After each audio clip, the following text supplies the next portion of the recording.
What's going on, YouTube? Well, today is a pretty exciting day for me. Got a for people who have been following me for a while. I made a proclamation that if I got up to 200 subscribers, that I would do something what I would consider big. So what I decided to do, and I think I may have mentioned it before, but just to touch on it, what I'm going to do is I'm actually going to take every AR that I own, which is, it's not a bunch, but it's a few. I'm going to take every one of my ARs out to the range tomorrow, and I'm going to shoot them.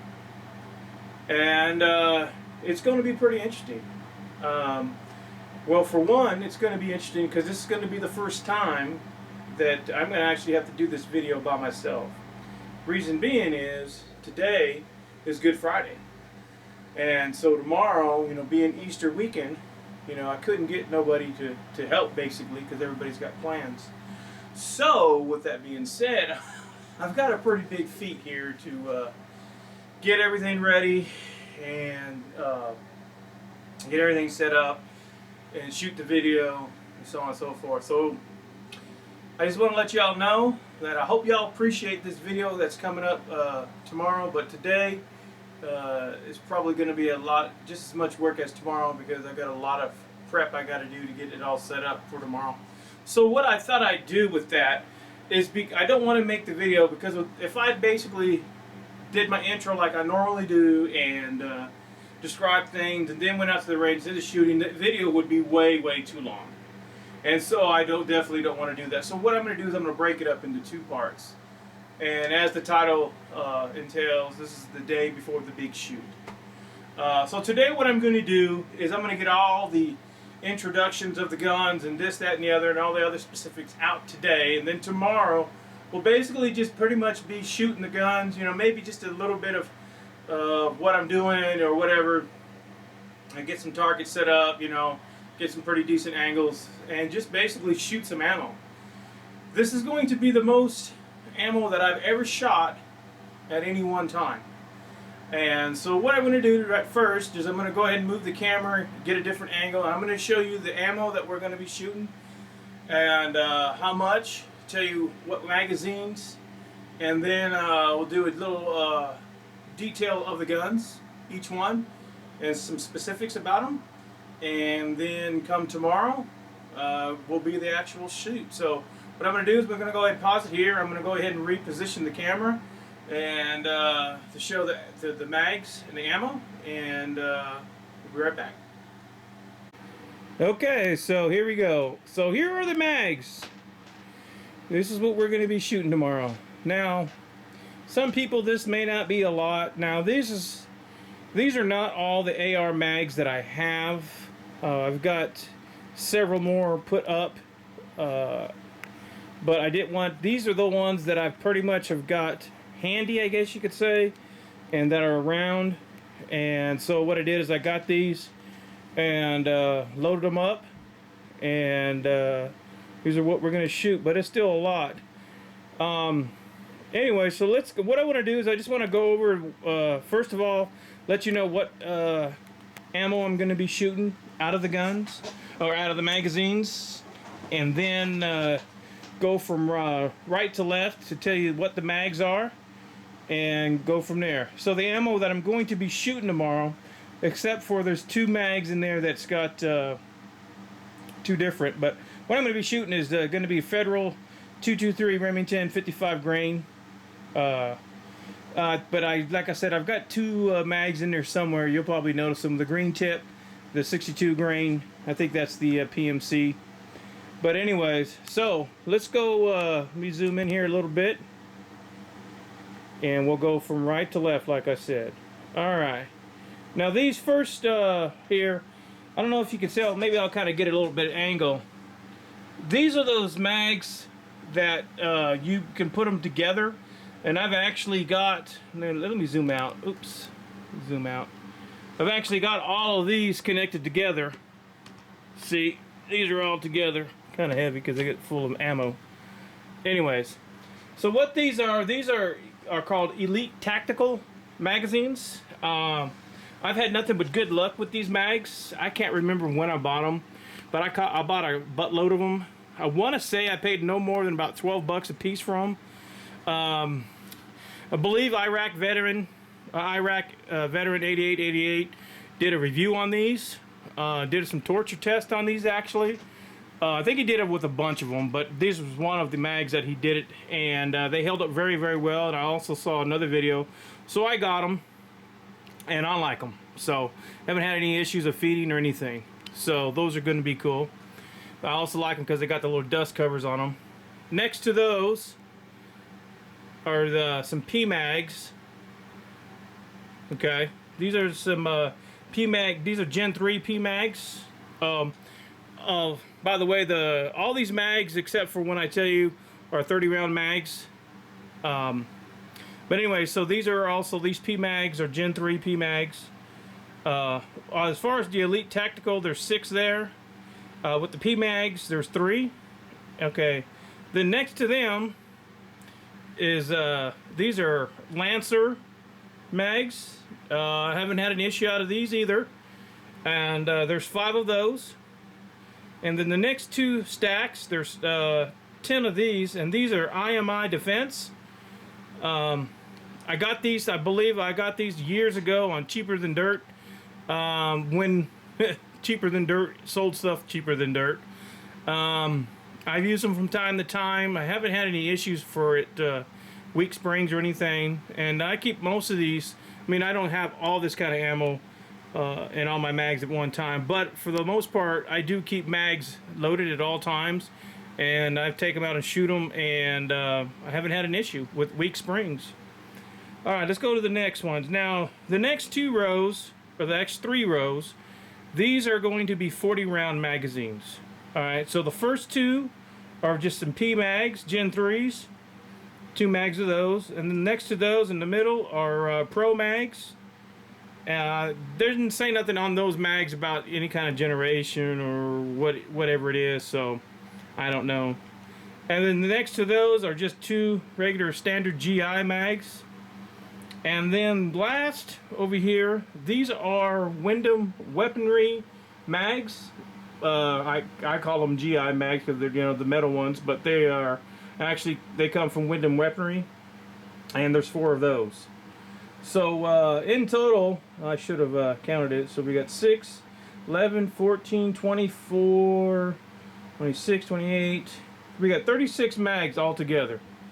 So I believe I counted close. I think when it's all said and done, it's going to be a little bit over 1,000 rounds being shot tomorrow in total. So it's definitely going to be. It's not going to be a cheap shoot. You know, I started thinking to myself, man, what did I get myself into? Telling when I got to up to 200 subscribers that I would do this. This is probably something more reserved for bigger subscribers. But I'm a man of my word, and I said I was going to do it. So I'm going to do it, but it ain't going to be cheap. These are going to end up being, this is probably going to end up costing me about $400 when it's all said and done.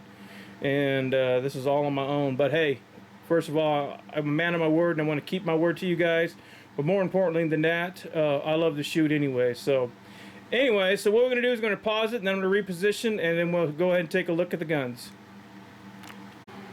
All right, here they are. These are my AR-15s, and what I'm going to do is go over these real quick, not try to take too much time, and I'm not going to go over every single detail of the guns, but what I'll do is I'll kind of give you any modifications I've done to the guns, and also some specifics. I did do trigger pulls on all of them, and weights. So let's start from left to right, and we'll go right here first. And I think most people know what this is. And this is the IWI Tavor. I have shot this a couple of times. Really do like it. I do have an EOTech sight on there, but I looked. I bought this EOTech probably 5-6 years ago. So I don't have the box or anything of it still, but. It doesn't have a model on it, so I don't know exactly what model it is. Now the only thing I've done with this Tavor is I have put the Geissele Super 3G trigger in it. So I'm really looking forward to shooting that again. Like I said, I only shot it a couple of times. Now the gun is kind of heavy. It is the heaviest out of all of the guns, being that it is a bullpup. It weighs 8 pounds and 14 ounces, and the trigger pull with that Geissele trigger is 5.1 pounds on the trigger pull. Alright, so next we're going to go to, this is the one I also featured in that video in detail not too long ago. This is what I called the Johnny Bushmaster. This is my son's Bushmaster that I bought this several years ago, and he likes it. And so I've told him whenever, when I kick the bucket, he can have it. And so I've been kind of building on it a little bit for him. Like I said, I won't go into great detail. It does have a, as far as the compensator, that is a BCM comp on it. The handrail, I'm sorry, the vertical grip is a grip pod.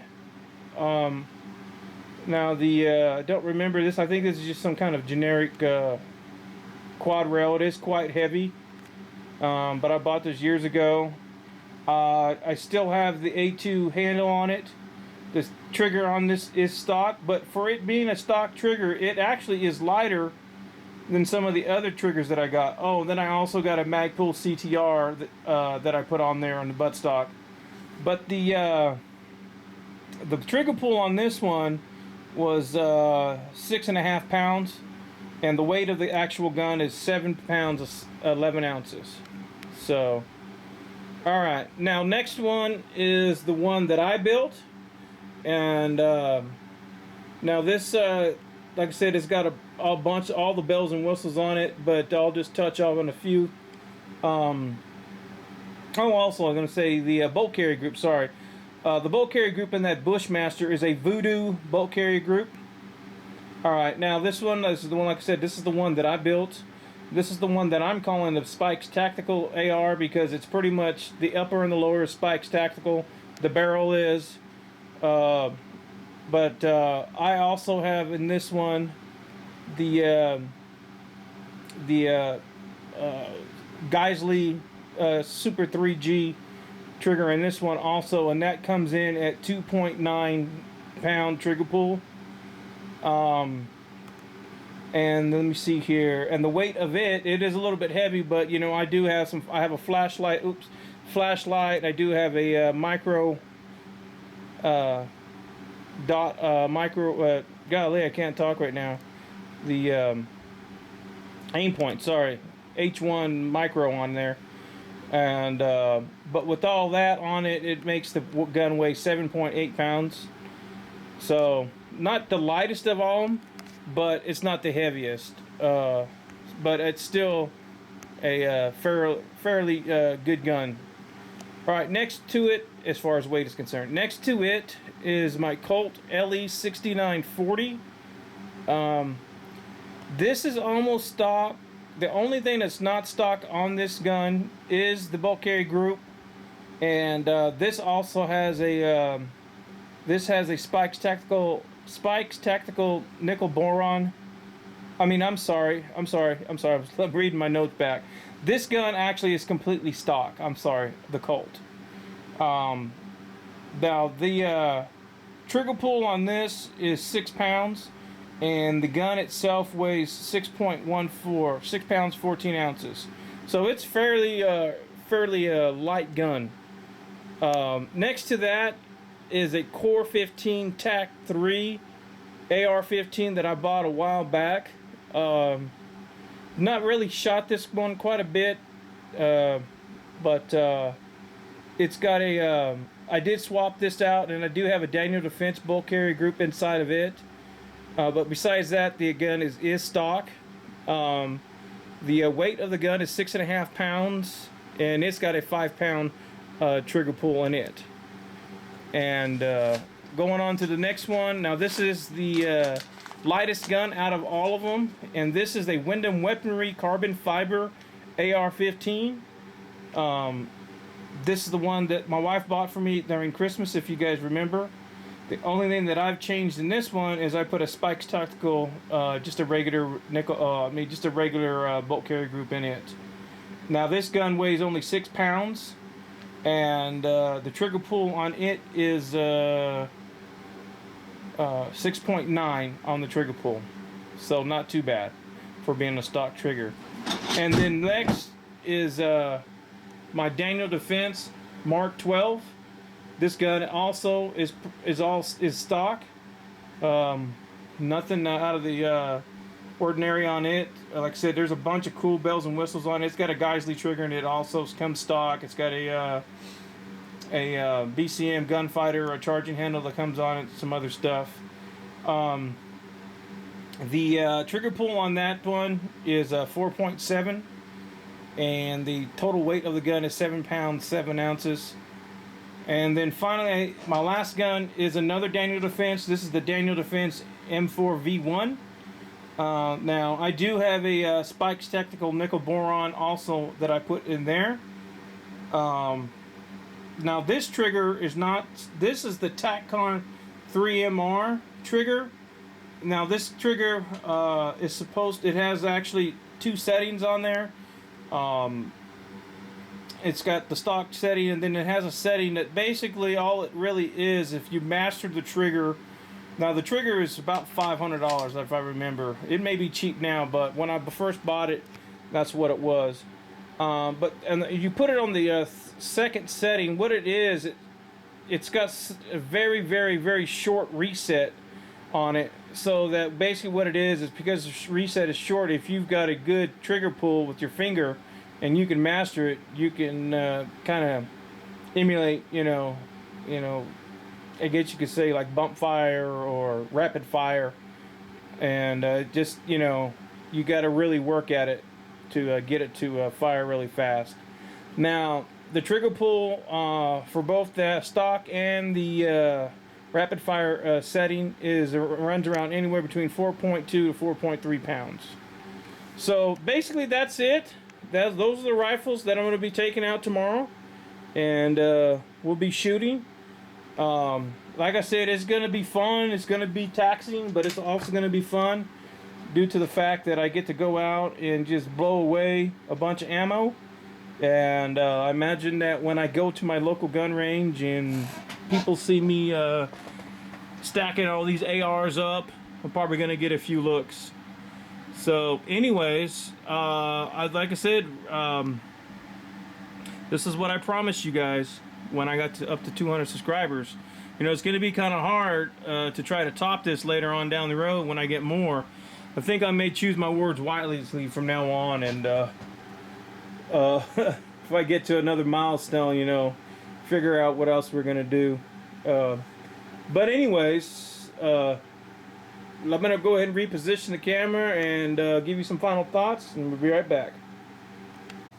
So, that it is. That's what we got going on for tomorrow. So it's going to be pretty awesome. Like I say in all my videos, if it wasn't for you guys, I wouldn't be doing the videos. It's just really cool to be able to do these. But more importantly than that, it's awesome, to be able to live in a country where we have the rights to do that, even though we have a bunch of idiots going around trying to create a bunch of issues and get politicians to take away our Second Amendment rights. It's still good to be able to have that freedom, and that's why I'm glad I live in America no matter what's going on in the world. But anyways, thanks once again. Stay tuned for further videos. I've got some pretty cool videos coming up. Not one that's gun related, but I can promise you I think you guys are going to like it. It's going to be freaking pretty cool, so stay tuned for that. And so anyways, so by tomorrow, on day before Easter, go and have some fun. Until then, see y'all tomorrow. Peace out.